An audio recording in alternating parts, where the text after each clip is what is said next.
So ಕತ್ತಲಲ್ಲಿ ಕರ್ನಾಟಕ ವಿಶೇಷ ಕಾರ್ಯಕ್ರಮಕ್ಕೆ ಸ್ವಾಗತ. ಅತಿಥಿಗಳ ಜೊತೆ ನಾನು ಮಾತಾಡ್ತಾ ಇದ್ದೆ, ಯಾಕೆ ಎಲ್ಲೆಲ್ಲಿ ಮಿಸ್ಮ್ಯಾನೇಜ್ಮೆಂಟ್ ಆಗ್ತಾ ಇದೆ, ಯಾಕೆ ನಮಗೆ ಕರೆಂಟ್ ಸಿಗ್ತಾ ಇಲ್ಲ, ಎಲ್ಲಾದರೂ ಒಂದು ಸ್ವಲ್ಪ ಹೆಚ್ಚು ಕಮ್ಮಿ ಆದರೂ ಸೀದಾ ಜನಗಳ ಮೇಲೆ ಹೇಗೆ ಬರೆ ಎಳಿತಾ ಇದ್ದಾರೆ. ಎಲ್ಲ ಕಡೆಯಿಂದಲೂ ಕರೆಂಟ್ದು ಕೂಡ ಅಷ್ಟೇ, ಅದೆಷ್ಟು ಅನಿವಾರ್ಯ ಇಂಪಾರ್ಟೆಂಟ್ ಕರ್ನಾಟಕದಲ್ಲಿ ಎಲ್ಲ ಕಡೆಯೂ ಕೂಡ ಪ್ರತಿಯೊಬ್ಬರಿಗೆ ಅನ್ನೋದು ನಿಮಗೆ ಗೊತ್ತೇ ಇದೆ. ಆದರೆ ಅಸಹಾಯಕತೆ ವ್ಯಕ್ತಪಡಿಸಿ ನಾಳೆಯಿಂದ ಲೋಡ್ ಶೆಡ್ಡಿಂಗ್ ಅಂತ ಹೇಳ್ಬಿಟ್ಟು ಎಳೆದುಬಿಡೋದು. ಯಾಕೆಂದರೆ ಅವರೆಲ್ಲರ ಮನೆಗಳಲ್ಲೂ ಜನರೇಟರ್ ಇದೆ, ಅವ್ರಿಗೆ AC ಇದೆ, ಅವ್ರಿಗೆ ಕರೆಂಟ್ ಇದೆ, ಅವ್ರಿಗೇನು ಸಮಸ್ಯೆ ಇಲ್ಲ.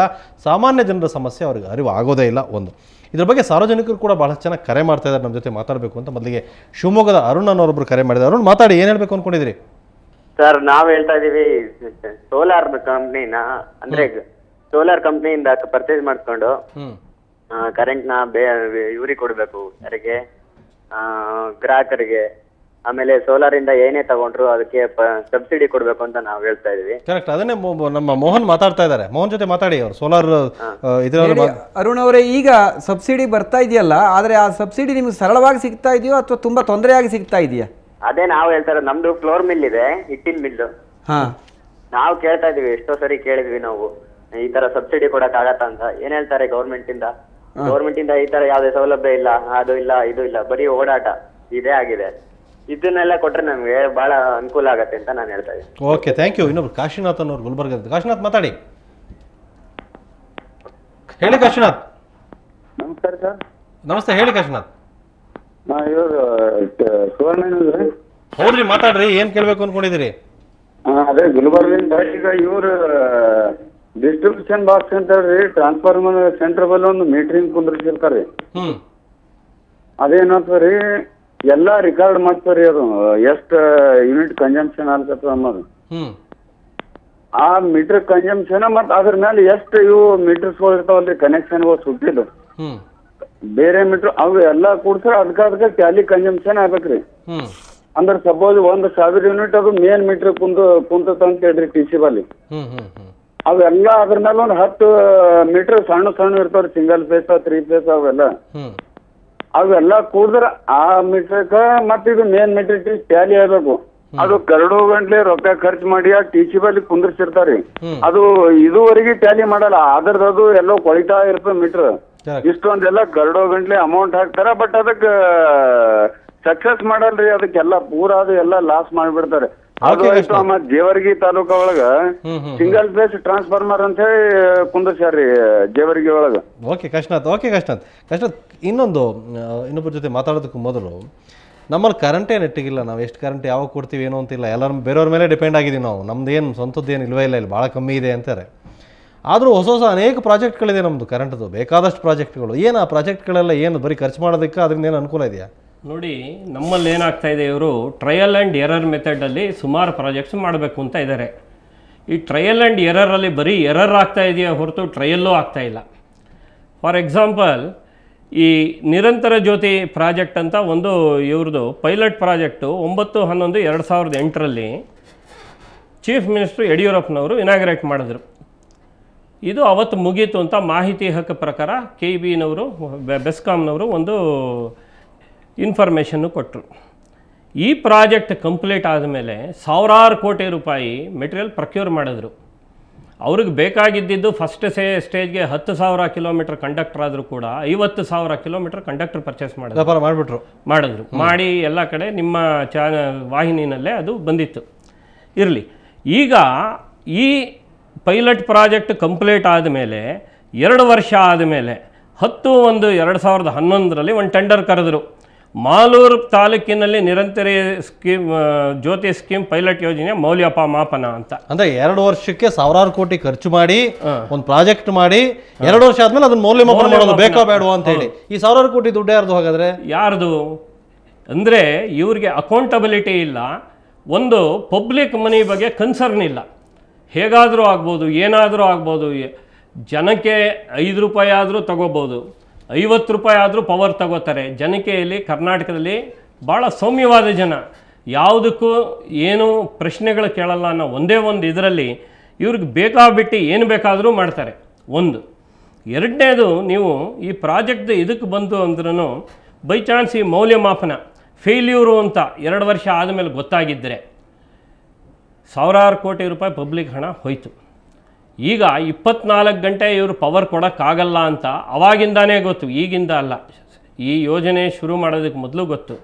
ಅದಾದಮೇಲೆ ಪ್ರತಿ ಹಂತದಲ್ಲೂ ಇವರು ಪವರ್ ಇಲ್ಲ, ಟ್ರಾನ್ಸ್ಮಿಷನ್ ಇಲ್ಲ ಅಂತ ಹೇಳ್ಕೊಂಡು ಬಂದು ಇವರು ಯಾವಾಗ ಪವರೇ ಟ್ರಾನ್ಸ್ಮಿಷನ್ ಮಾಡೋಕ್ಕಾಗದೇ ಇದ್ದಾಗ ಡಿಸ್ಟ್ರಿಬ್ಯೂಷನ್ಗೆ ಎಷ್ಟೊಂದು ಹಣ ವ್ಯಯ ಮಾಡೋದು ತಪ್ಪು. ಎರಡನೇದು, ಇದಕ್ಕೂ ಮೊದಲು ಒಂದು ಮಾಡಿದ್ರು. ಇವರು ಹೇಳ್ದಂಗೆ ಗುಲ್ಬರ್ಗಾಯಿಂದ ಒಬ್ಬರು ಫೋನ್ ಮಾಡಿದರು, ಸಿಂಗಲ್ ಫೇಸ್ ಟ್ರಾನ್ಸ್ಫಾರ್ಮರ್ ಅಂತ. ಈ ಯೋಜನೆಯೂ ಫೇಲ್ಯೂರ್ ಆಯಿತು, 100 ಕೋಟಿ 1000 ಕೋಟಿ ಖರ್ಚು ಮಾಡಿ. ಅದಾದಮೇಲೆ RLMSನಲ್ಲಿ ಹೆಚ್ಚು ಕಡಿಮೆ 1800 ಕೋಟಿ ರೂಪಾಯಿ ಖರ್ಚು ಮಾಡಿದ್ರು. ಈ ಸರ್ಕಾರ ಬಂದ ಮೇಲೆ ಆ ಪ್ರಾಜೆಕ್ಟ್ ವೇಸ್ಟು, ಅದರಲ್ಲಿ ಪವರ್ ಲಾಸ್ ಅಂತ ಹೇಳಿ. ಇಲ್ಲಿ ಒಂದು ಅಧಿಕಾರಿಗಳಿಗೆ ಅಕೌಂಟಬಿಲಿಟಿ ಇಲ್ಲ, ರಾಜಕಾರಣಿಗಳು ಮಂತ್ರಿ ಆದವರಿಗೆ ಈ ಸರ್ಕಾರ ಇನ್ನೊಂದು ಸರ್ಕಾರದವರು ಇದ್ದಾಗ ಟೀಕೆ ಮಾಡ್ತಾ ಇರ್ತಾರೆ, ಇನ್ನೊಬ್ಬರು ಬಂದು ಅದು ಏನಾಯ್ತು ಅಂತ ತನಿಖೆ ಮಾಡಲ್ಲ, ಯಾಕಂದ್ರೆ ದ್ವೇಷದ ರಾಜಕಾರಣ ಆಗ್ಬಿಡುತ್ತೆ ಅಂತ ಕತೆ ಹೇಳ್ತಾರೆ. ಸೊ ಒಟ್ಟಿನಲ್ಲಿ ಸಾರ್ವಜನಿಕರನ್ನ ನಿರ್ನಾಮ ಮಾಡೋದಕ್ಕೆ ಎಲ್ಲ ಪ್ರಾಜೆಕ್ಟ್ಗಳು ಇದೆ. ಪಾಲಿಟಿಕ್ಸು ಟೆಕ್ನಿಕ್ಯಾಲಿಟಿನಲ್ಲೂ ಪಾಲಿಟಿಕ್ಸ್ ಆಗೋಯ್ತು. ಇದು ಪಾಲಿಟಿಕ್ಸ್ಗಿಂತ ಪಾಲಿಟ್ರಿಕ್ಸ್ ಆಗೋಗಿದೆ ಈಗ, ಅಷ್ಟು ನಾವು ಹೇಳ್ಬೋದು. ಒಂದು.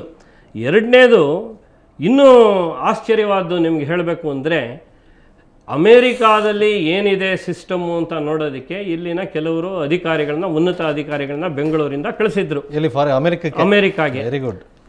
ಅವರು ಅಮೇರಿಕಾಗೆ ಹೋಗಿ ಬಂದು ಅಲ್ಲಿ ಎಲ್ಲ ಸ್ಟಡಿ ಮಾಡ್ಕೊಂಡು ಬಂದ ಮೇಲೆ ಮೊದಲು ಮಾಡಿದ ಕೆಲಸ ಅವರು ಬೆಂಗಳೂರಿಂದ ಅವ್ರನ್ನ ಟ್ರಾನ್ಸ್ಫರ್ ಮಾಡಿದ್ದು. ಅಂದರೆ ನಮಗೆ ಅಭಿವೃದ್ಧಿ ಮಾಡುವಂಥ ಇಚ್ಛಾಶಕ್ತಿ ಖಂಡಿತ ಇಲ್ಲ. ಆಯಿತು, ಈಗ ಈ ಯೋಜನೆಗಳಾಯಿತು. ಈ ಯೋಜನೆಗಳಾದ ಮೇಲೆ ಮುಂದಕ್ಕೆ ಇವರು ಡಿಸ್ಟ್ರಿಬ್ಯೂಷನ್ನಲ್ಲಿ ನಿಜವಾಗಲೂ ಇವರು ಲಾಸ್ ಕಡಿಮೆ ಮಾಡಬೇಕು ಅಂದರೆ ಸುಮಾರು ಹೊರವಲಯಗಳಿದೆ ಬೆಂಗಳೂರಿನಲ್ಲಿ. ಈ ಎಲ್ಲ ಪ್ರಾಜೆಕ್ಟ್ಗಳು ಹೇಳಿದ್ರಲ್ಲ ನೀವು, ನಿರಂತರ ಜ್ಯೋತಿಯಿಂದ ಹಿಡಿದು ಎಲ್ಲ ಪ್ರಾಜೆಕ್ಟ್ಗಳು, ಇದರಿಂದ ಏನಾದ್ರು ಅನುಕೂಲ ಆಗಿದೆಯಾ? ಅನುಕೂಲ ಖರ್ಚು ಮಾಡೋ ಪ್ರಾಜೆಕ್ಟಾ ಅಥವಾ ಕರೆಂಟ್ ನಿಲ್ಲಿಸೋ ಪ್ರಾಜೆಕ್ಟಾ, ಕರೆಂಟ್ ಕೊಡೋ ಪ್ರಾಜೆಕ್ಟಾ, ಏನದು? ನೋಡಿ, ಹಳೆ ಸರ್ಕಾರ ಮಾಡಿದ್ದು ಅನುಕೂಲ ಇಲ್ಲ ಅಂತ ಹೇಳಿ ಹೊಸ ಸರ್ಕಾರ ಹೇಳ್ತು. ಈ ಸರ್ಕಾರ ಮಾಡಿದ್ದು ಅನುಕೂಲ ಇಲ್ಲ ಅಂತ ಈ ಸರ್ಕಾರದವರೇ ಹೇಳ್ತಾ ಇದ್ದಾರೆ ಈಗ. ಅದರಿಂದ ಇವರು ಯಾವುದೇ ಮಾಡಿದ್ರೂ ಕೂಡ ಒಂದು ಟೆಕ್ನಿಕಲ್ ವ್ಯಾಲ್ಯೂಯೇಷನ್ ಮಾಡಬೇಕು.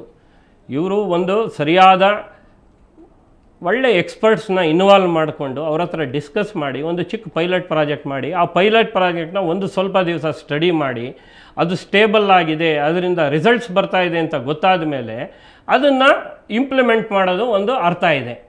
ಅದು ಬಿಟ್ಟು ಯಾರೋ ಒಬ್ಬರ ಆಸೆಗೆ, ಯಾರೋ ಒಬ್ಬರ ಇವರು ಒಂದು ಓಲೈಸೋದಕ್ಕೆ ಸಾವಿರಾರು ಕೋಟಿ ರೂಪಾಯಿದು ಮಾಡಬೇಕು ಅಂತಿಲ್ಲ.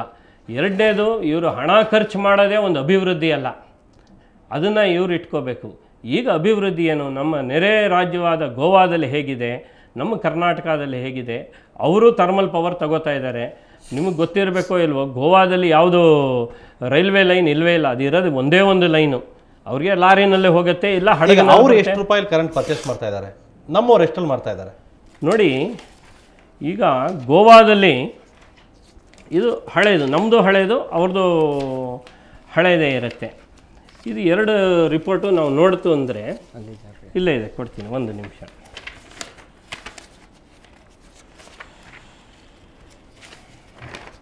ಇವರು 210 ಮೆಗಾವಾಟು ಕೋರ್ಬಾಯಿಂದ, ನಾನು ಹೇಳ್ತಾ ಇರೋದು ಇವ್ರದ್ದು, ನಮ್ಮದು ಹಳೆ ಇನ್ಫಾರ್ಮೇಷನ್ನೇ, ಇವ್ರದ್ದು ಹಳೆ ಇನ್ಫಾರ್ಮೇಷನ್ನೇ. 93.97 ಪೈಸಾಗೆ ಅವರು ತಗೋತಾರೆ. ಆದರೆ ನಮ್ಮವರು ತಗೊಳ್ಳೋದು 2 ರೂಪಾಯಿ ಚಿಲ್ಲರೆಗೆ. ಅಂದರೆ 2 ರೂಪಾಯಿಗೆ. ಅಂದರೆ ಅದೇನು ಕ್ವಾಲಿಟಿ ಅಂದರೆ ಟಾಪ್ ಸ್ಟಾರ್, ಹೈ ಸ್ಟಾರ್, ಪವರ್ನಲ್ಲಿ ಕರೆಂಟಾ ಅಥವಾ ಮಾಮೂಲಿ ಕರೆಂಟಲ್ಲಿ ಏನೋ ವೆರೈಟಿ ಇದೆಯಾ? ನೋಡಿ, ಕರೆಂಟೇನೆ. ನಾವು ಥ್ರೂಔಟ್ ಇಂಡಿಯಾ ಸಿಸ್ಟಮ್ ಒಂದೇ. ಅವ್ರಿಗೆ 90 ಪೈಸೆಗೆ ಸಿಗುತ್ತೆ ಅಂದರೆ ನಮಗೆ ಯಾಕೆ 2.25 ರೂಪಾಯಿ ಆಗುತ್ತೆ? ಅಲ್ಲ, ಅದನ್ನು ನಾನು ಹೇಳೋಕ್ಕಾಗಲ್ಲ. ಅಷ್ಟು ಉದಾರಿಗಳನ್ನ ನಾವು ಹೆಚ್ಚು ಕೊಟ್ಟು ಪರ್ಚೇಸ್ ಮಾಡ್ತಾ ಇದ್ದೀವಿ. ನಮ್ಮ ಮನಸ್ಸು ಪ್ರಕಾರ ನಾವು ಕೊಡ್ತೀವಿ. ಇದು ಭಾಳ ಆಶ್ಚರ್ಯ ಅಂದರೆ, ಬೆಸ್ಕಾಂನವರು ಒಂದು ಟೆಂಡರ್ ಕರೆದಿದ್ರು. ನಾರ್ಮಲಿ ಏನು ಮಾಡ್ತಾರೆ, ನಿಮ್ಮ ರೇಟ್ ಏನು ಕೋಟ್ ಮಾಡಿ ಅಂತ ಕೇಳೋದಕ್ಕೆ ಟೆಂಡರ್ ಕರೀತಾರೆ. ಇಲ್ಲಿ ಟೆಂಡರ್ ಹೇಗೆ ಬಂತು ಅಂದರೆ, ಈ ರೇಟಲ್ಲಿ ಕೊಡೋರೆಲ್ಲ ಟೆಂಡರ್ ಪಾರ್ಟಿಸಿಪೇಟ್ ಮಾಡಿ ಅಂತ ಕೊಟ್ಟಿದ್ರು. ಇದಕ್ಕೆ ಈ ಒಂದು ವಿಷಯನ ನಾವು ಹೇಗೆ ಹೇಳಬೇಕು, ಏನು ಮಾಡಬೇಕು ಗೊತ್ತಿಲ್ಲ. ಅಂದರೆ ಈ ಸರ್ಕಾರದವ್ರು ಏನು ಮಾಡಿದ್ರು ಜನ ನೋಡಬೇಕು. ಏನಪ್ಪ ಭಾಳ ಸಂತೋಷದ ವಿಷಯ ಅಂದರೆ, ಒಂದು ಅಮಾವಾಸ್ಯೆ ದಿವಸ ಈ ವಿಷಯ ತಗೊಂಡಿದ್ದೀರಾ. ಅಮಾವಾಸ್ಯೆ ಕತ್ಲೆಯಲ್ಲಿ ಕರ್ನಾಟಕ ಕತ್ಲಲ್ಲಿದೆ, ಅದನ್ನು ಚರ್ಚೆ ಮಾಡ್ತಾ ಇದ್ದೀವಿ. ರೈಟ್, ನಿಮ್ಮ ಜೊತೆ ಇನ್ನಷ್ಟು ಮಾತಾಡ್ತೀನಿ. ಸಾರ್ವಜನಿಕರು ಮಾತಾಡೋದಕ್ಕೆ ವೆಯ್ಟ್ ಮಾಡ್ತಾ ಇದ್ದಾರೆ. ಅದಕ್ಕೆ ಮೊದಲು ಒಂದು ಚಿಕ್ಕ ಬ್ರೇಕ್.